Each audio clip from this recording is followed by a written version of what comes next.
linear transformations meet. So let's start with a linear transformation from a finite dimensional vector space V to a finite dimensional vector space W. Linear map.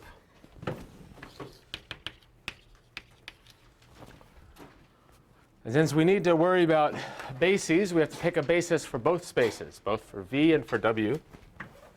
So let's use letters, to big letters B, C, things like that, to represent the list of basis elements itself so we can keep track of it. So let's let B, V1 up to Vm be a basis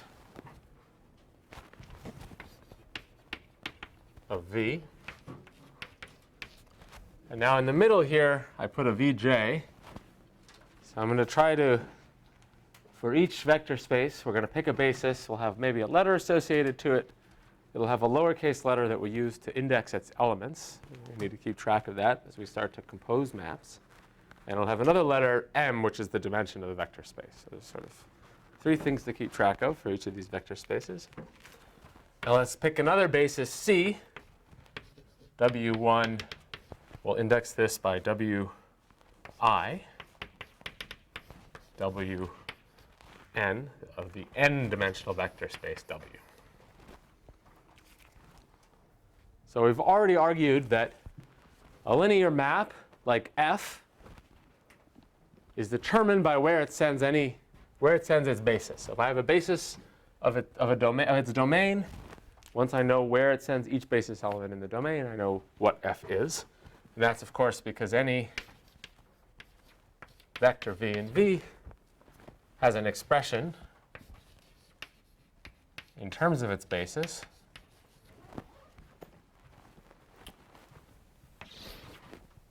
V is the sum from I equals, well, now j.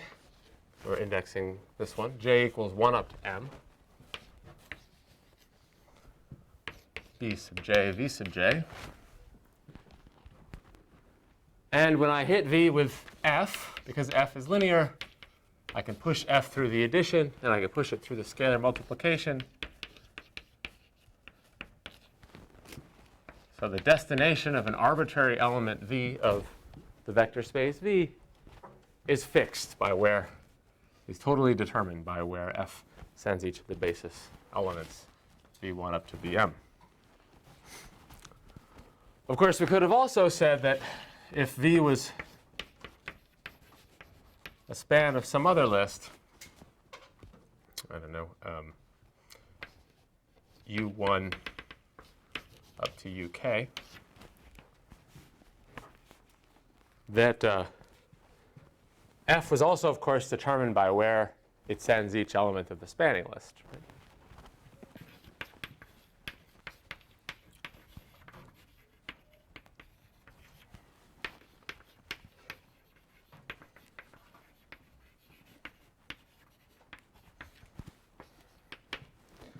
Except that we have to be careful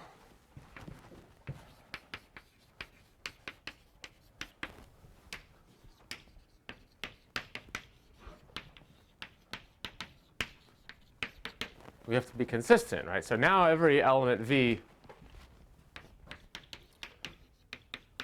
can be written as a linear combination of these spanning things. So I equals 1 up to k C I Ui, but it could also be another linear combination, Di Ui, Ci not all equal to Di, right? That's possible if all we have is a spanning list. Then we have to have that F of V. I get the same answer regardless of how I compute it, right?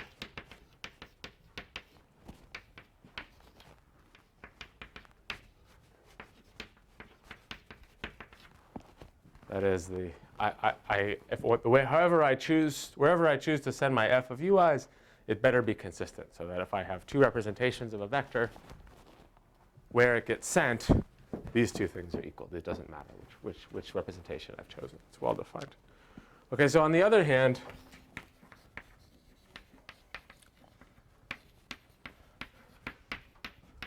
suppose I just have an independent list.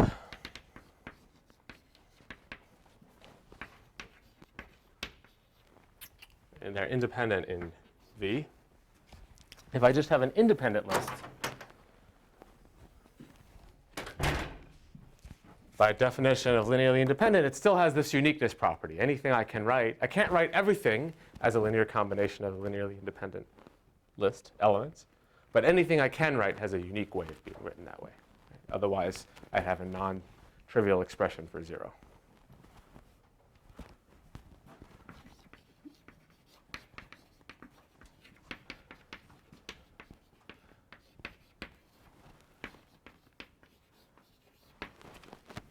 And so what that means is that when we have a basis, we have both situations, something which is both a spanning list and an independent list. So because it's a spanning list, f is determined, and we would worry normally about consistency. But because it's independent, we don't have to worry about consistency. There's only one representation. There's never two representations to a vector that we have to check.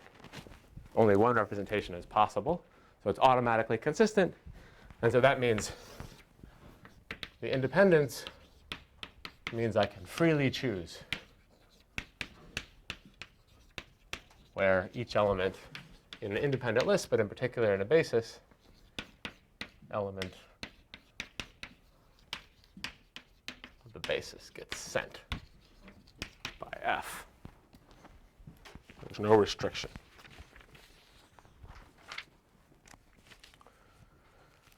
Okay, so we can determine a linear map if I have a basis v1 up to Vm of V, this basis B. I can look at where f sends each of these elements, v1 up to Vm. And once I know that, I know what f is. But we also have a basis for W. We have the basis C, W1 up to Wn. And so each of these elements, each of these image vectors, itself can be written as a linear combination of elements in W this time, right? So this is equal to sum A11 times W1 plus sum A21 times W2 and so on up to AN1 times Wn. Just writing the sum vertically. And f of V2 is equal to sum A12 W2 plus A22 W2, and so on up to AN2 W2. So n is keeping track of the row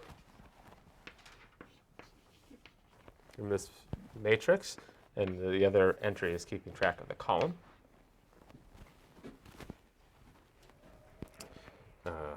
Sorry, this is supposed to be 1, 2, up to n. Okay, so the rows are indexed by the w's, the basis elements of w, and the columns are indexed by the basis elements of v. And you think of them when you apply f to them, right?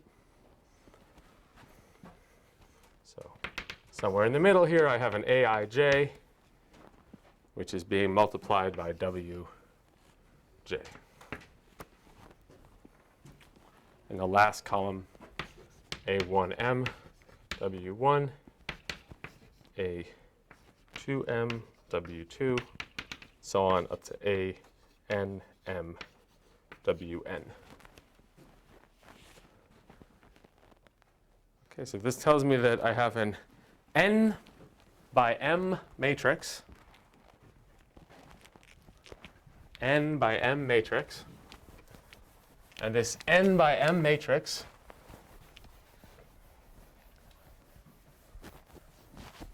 is all the data of f, right? Tells me exactly what f is. But I had to choose a basis first. So given a basis B and C, we get, in this case, because of the way the dimensions are, an n by m matrix. And this matrix I can think of as representing or carrying the data of F.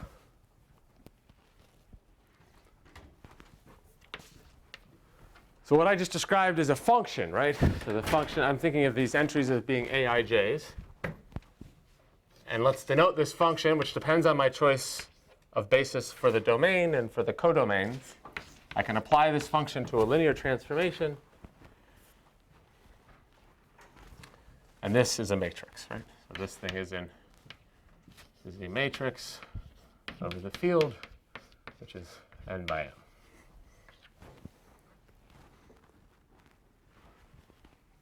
So we write m bc of f. We might drop the bc if it's clear what the basis is from context. Okay, and this is the f gets sent to, or mbc, let's say it this way, mbc of f is a matrix. Its ijth entry is this aij from the matrix on that side.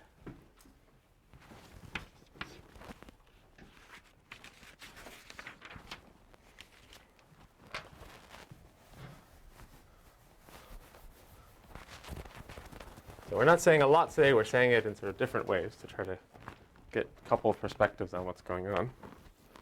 So another way to say this is that for each pair of Vj, which is a basis element of V, and Wi, basis element of W, we get a field element aij,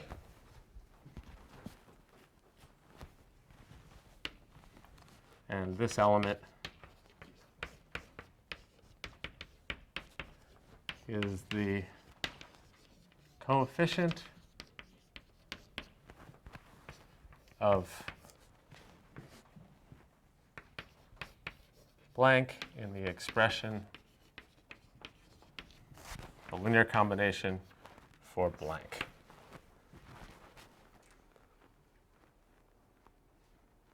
So these two should depend on, so aij, the aij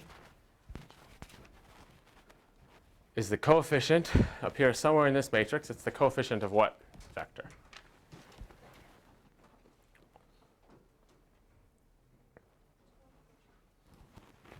Did I do this in the wrong way? This is supposed to be I. Yeah,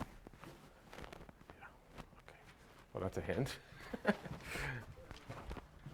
it's the coefficient of Wi in the expression for what vector that lies in W?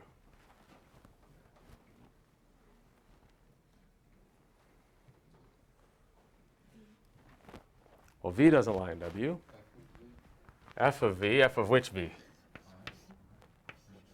J, F of Vj. Okay, so that's what aij is. Another way of looking at it.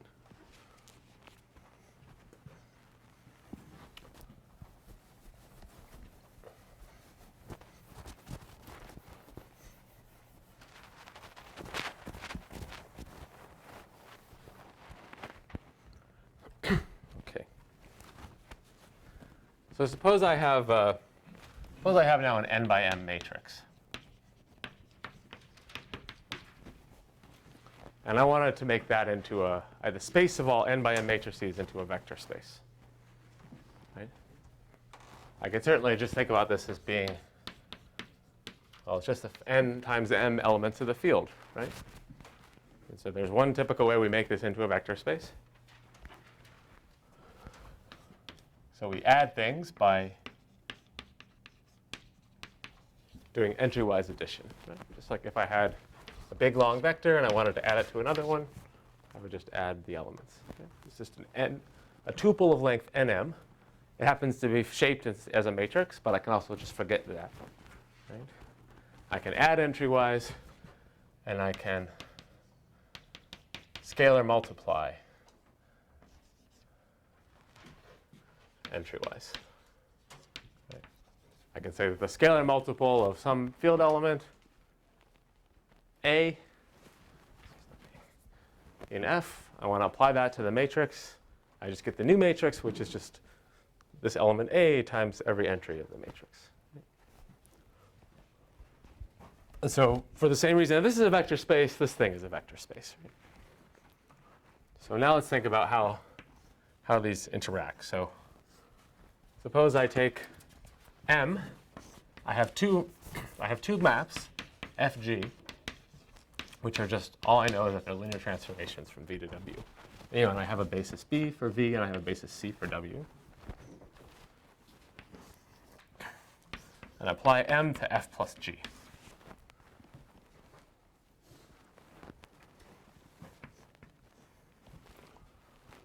We know how to do an addition in this, and so we would hope that that addition will be compatible, and we get MF plus MG.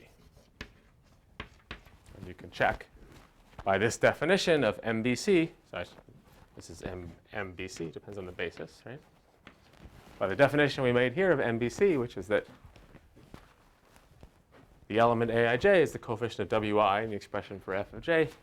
If you use that definition, you can check that this is true. Right? This addition holds. And similarly, you can check that scalar multiplication is also respected by this function, take the matrix of. And we'll say in a second more about matrix multiplication, but when I have the composition, it's also true that when the composition makes sense, that's respected as well. So another way to say that that's true is to state it as a theorem, right? We're saying we've described a function, and we said that this function has certain properties, namely it respects scalar multiplication and respects addition. Of course, we have a name for such functions, right? So let's state it as a theorem. Suppose V and W are finite dimensional vector spaces over the same field, and they have bases B for V and C for W. Then the map from the vector space of linear transformations from V to W. So we proved this was a vector space. No discussion of bases or anything like that, right? That's a perfectly good vector space. And we have this map now for every f in this. We take the matrix given the basis B and C that it defines. That matrix is just element Aij is the coefficient of Wi in the expression for f of Vj.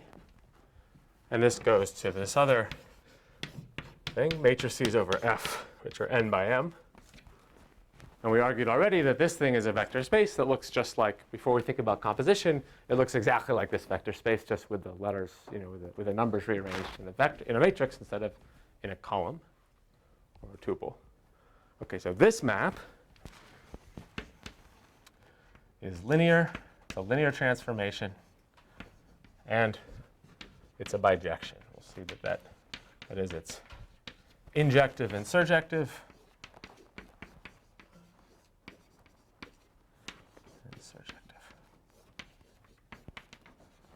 And there's a word for that as well, which is that it's an isomorphism. It's a structure-preserving map, which is a bijection. Okay, so let's stop for a second and think about what this theorem means. So if we hadn't taken this abstract approach to thinking about vectors and linear transformations that we've taken in this class, we couldn't even state this theorem, right? Because we couldn't distinguish these two objects, one of which is a space of linear transformation, and one is just a space of matrices. But we can distinguish them. We've proved that this is a vector space. It has an addition rule. F plus g of v equals f of v plus g of v. It has a scalar multiplication rule. And this is also a vector space that we also proved. And the point is that this map of taking a matrix, once we've chosen a basis, is a linear map. And in fact, an isomorphism. Now, it's important to note that this isomorphism is not, so it's not in any way canonical, right? So if I started with just a space of linear transformations, there are infinitely many choices, unless I'm in a finite field. In general, there are infinitely many choices of a basis for that vector space, right? And so there are infinitely many choices. I have to make a decision in order to choose what this matrix is. It's in no sense, canonical or given to us. So these two things are in some sense the same, they're isomorphic, but they're not canonically isomorphic. There's not a natural way to write down a matrix for any linear transformation. If you find that hard to believe, I want you to think about one of these vector spaces that allows us to think about linear transformations without choosing a basis. So for example, vectors on the blackboard. I could think about linear transformations, for example, here's a simple one, reflection through that line. This one gets sent here, and that one gets sent here. So I was able to define that, which is a linear transformation, without any mention of a basis. What is its matrix? That question doesn't make sense until I tell you what basis I've chosen. Maybe I choose this basis. It has one matrix. I choose that basis. It has another matrix. Okay? So I can define linear transformations in the abstract. And then once I've chosen a basis, I can attach a matrix to them. Okay.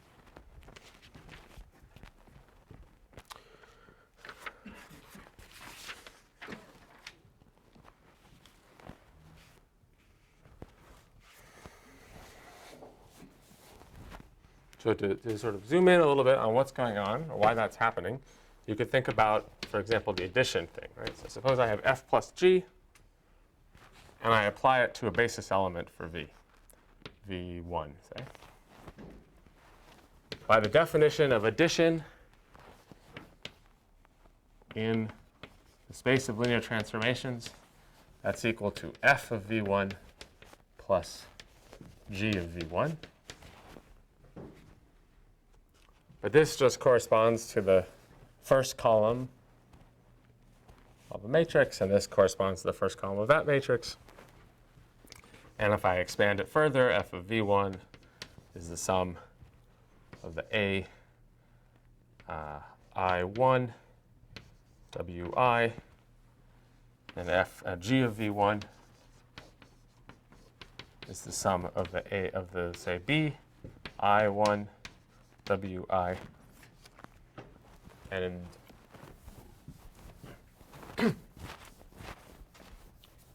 therefore f of v1 plus g of v1, which is what this is equal to, is equal to the sum of the ai1 plus bi1 wi, sum over I.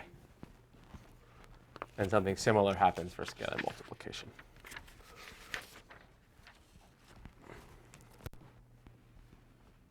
Okay, so before we cover composition, I want to remind you about what we discussed with respect to sets, finite sets, and relations.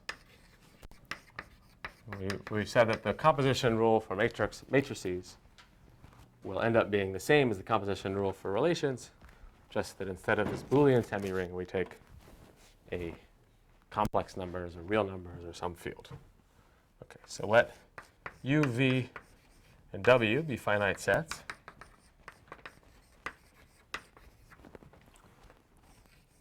And let's let them have bases, or sorry, not bases, they're just lists of elements. Let's be these lists of elements, u1 indexed by uk up to ul. V is so that's a list of L elements. V is a list of M elements.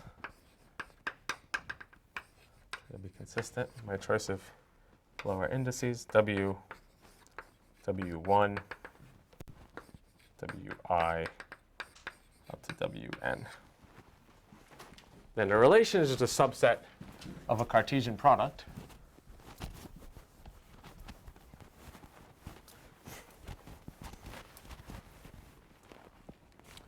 So a relation F connecting U and V is a subset of the Cartesian product. So F, is something like pairs U1, V2, U3, V1, U2, V2.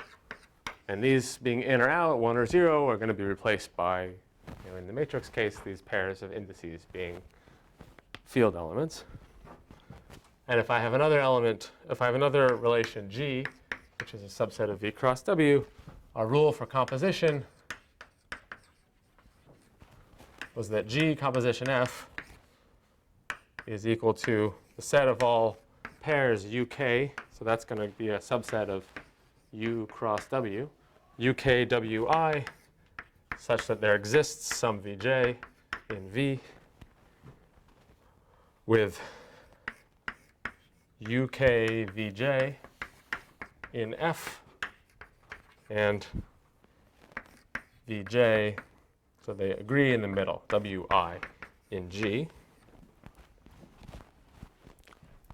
And the expression that looks more like arithmetic for that is that the composition of G and F at some pair Ki, Wj, UK Wi, is the sum, or in the case of the Boolean semi-ring, the or, from j equals 1 up to m, G Wi Vj and F of Vj UK. Okay. And that's the and in there, right? It's the thing that where they agree in the middle, and we multiply them, and then multiplication in the land of true and false is just true times true is true, true times false is false, and false times false is false. And of course, the rule for composition of vector space is going to be the same rule with this replaced by sum and this replaced by multiplication, composition of matrices. So suppose now we have vector spaces.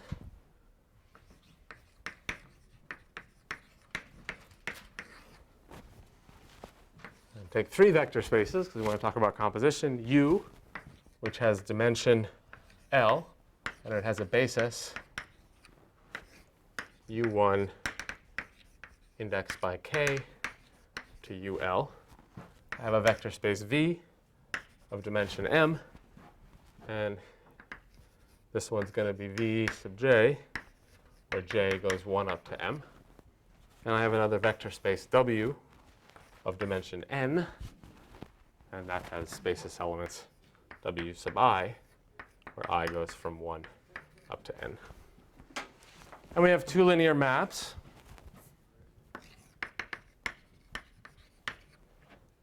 F that goes from U to V. F has matrix with entries A, J, K. The J indexes the rows and the K indexes the columns. And G from V to W with matrix entries B, I, J, where the I indexes the rows, the codomain W, and the J indexes the columns, the domain in V.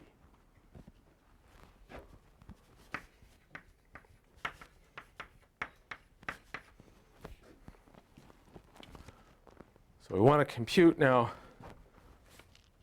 the composition. So let's first look at what each of the F and G are in terms of these bases. So F of a basis element UK for U. So this is the kth column of the matrix that represents F. And that's going to be the linear combination, or the linear combination defined by the kth column of the matrix that represents F. And that's AJK Bj. And similarly, G of Vj is going to be the linear combination corresponding to the jth column of the matrix of G. And that's the sum from I equals 1 to n, Bij Wi.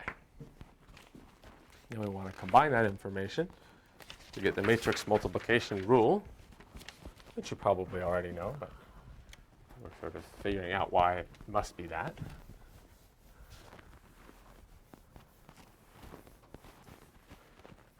Okay, so this is a bit of a painful computation. So we want to know what G composition F is. And to determine what a linear map is, we should check what it does on each basis element. So this is going to be a map from U to W. Okay, this goes from U to W, so we should plug in a basis element of U, UK, and see what we get out. So that's equal to, by definition, G of F of UK, composing them by composing the functions, which is equal to G of the linear combination that describes F of UK. That's J equals sum from J equals 1 up to M, AJK, VJ. So that's F of UK translated into the next vector space. That's equal by linearity of G to the sum from J equals 1 to M, AJK, G of VJ, which is equal to expanding G, the sum from J equals 1 to M, AJK, the sum from I equals 1 to N, Bij, Wi. Okay, and then we distribute to get the sum from J equals 1 to M, the sum from I equals 1 to N, AJK, Bij, Wi.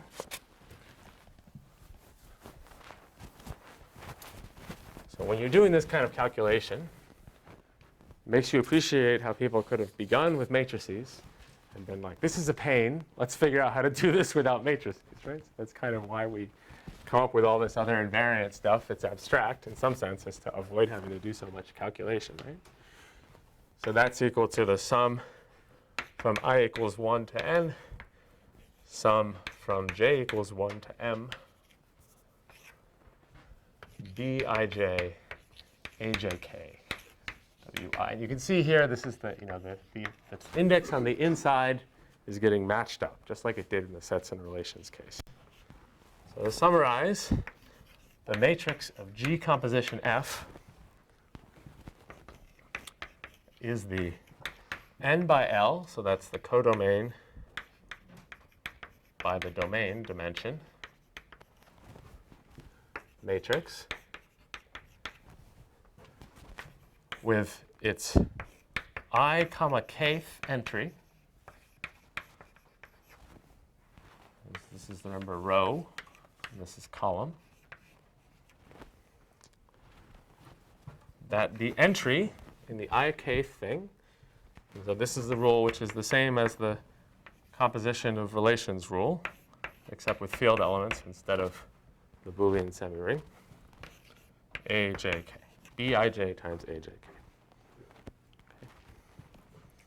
So let me draw one of these little pictures just to keep track of where all of the spaces and indices are. So this was F went from U to V, G went from V to W, and we indexed U by K, V by J, and W by I. What we're doing is we're matching up the middle. We're matching up the middle space, just like we matched up the middle in the relation composition.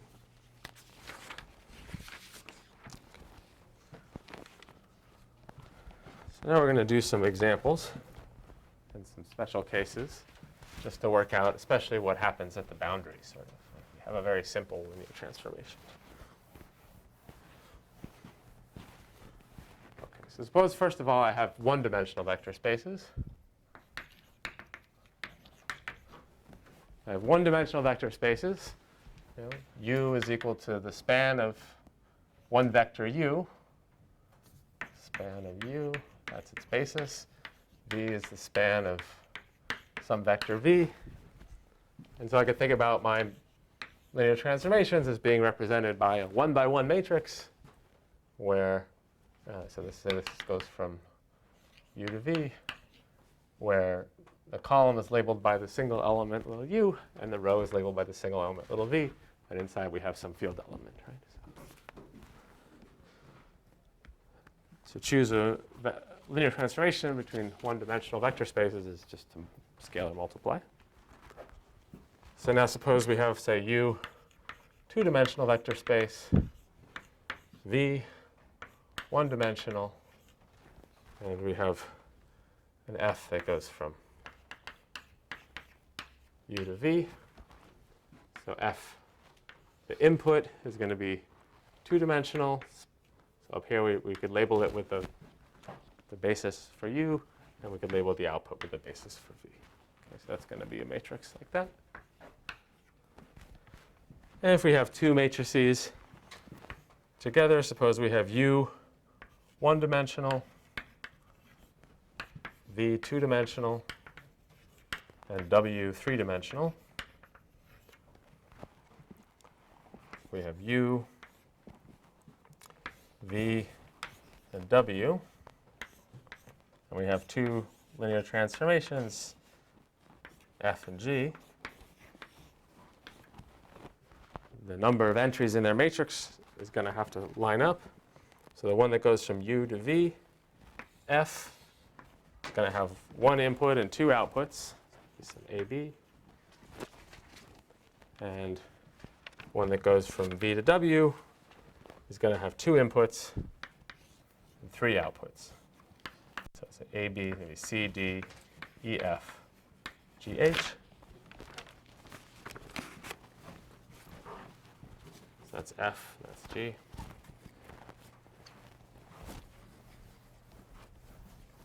So in some sense, again, the reason that we chose this direction for these diagrams is so it agrees with the direction of matrix multiplication.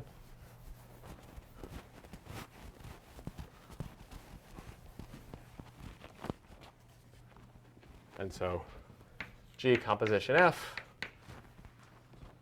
if you work out what this rule says, it says you take the rows of this, you multiply by the columns of that, add them up, and put that in the entry. So this is CD times AB. So this is going to be a 1 by 3 matrix. And its entries are AC plus BD, AE plus BF, and AG plus BH. And so on for more complicated matrices. So if you haven't worked out the matrix multiplication rule in a previous class, you should practice with some small matrices.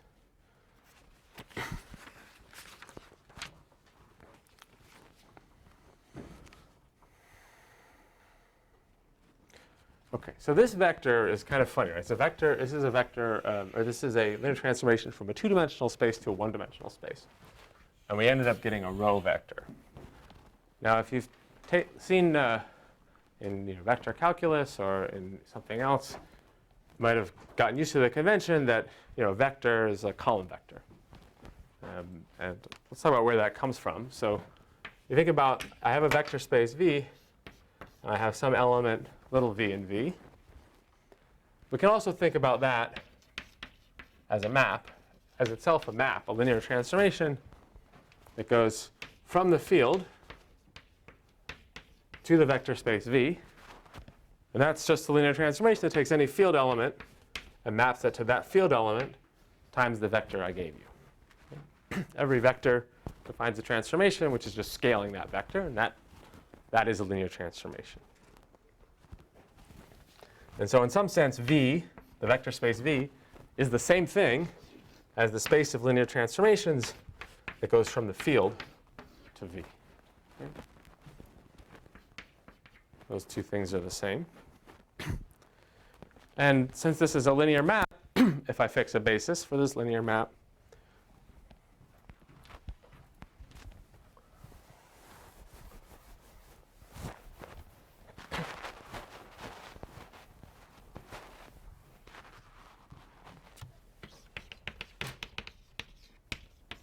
fix a basis of V. I don't need to fix a basis of F.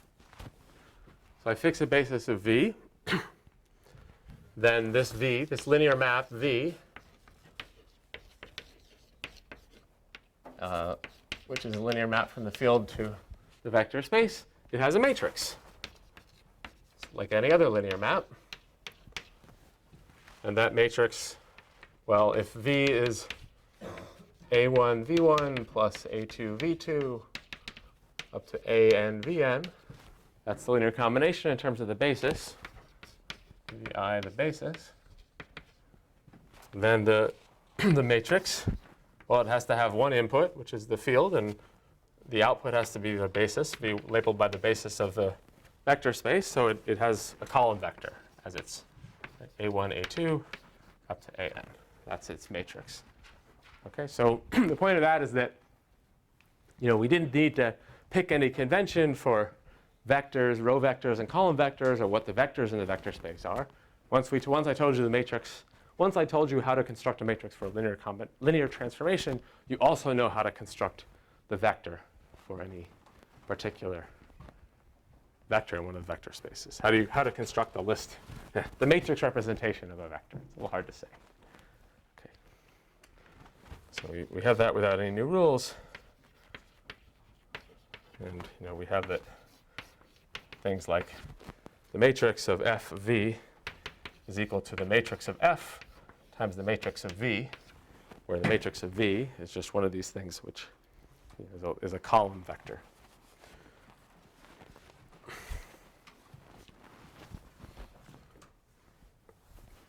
So I should also note that at this point that in our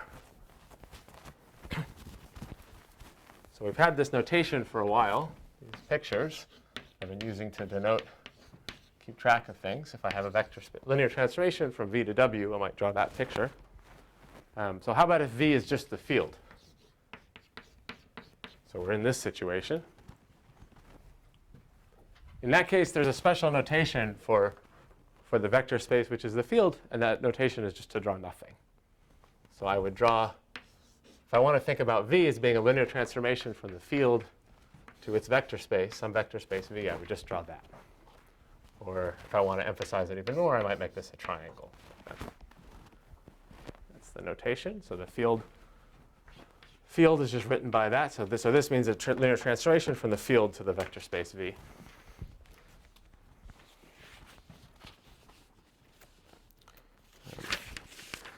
Similarly, for a row vector, by the same logic, a row vector, that is, it's something in the dual space, the space from a linear transformation from the vector space down to the field. This is going to have to be just that vector represented this way, so A1 up to AN. And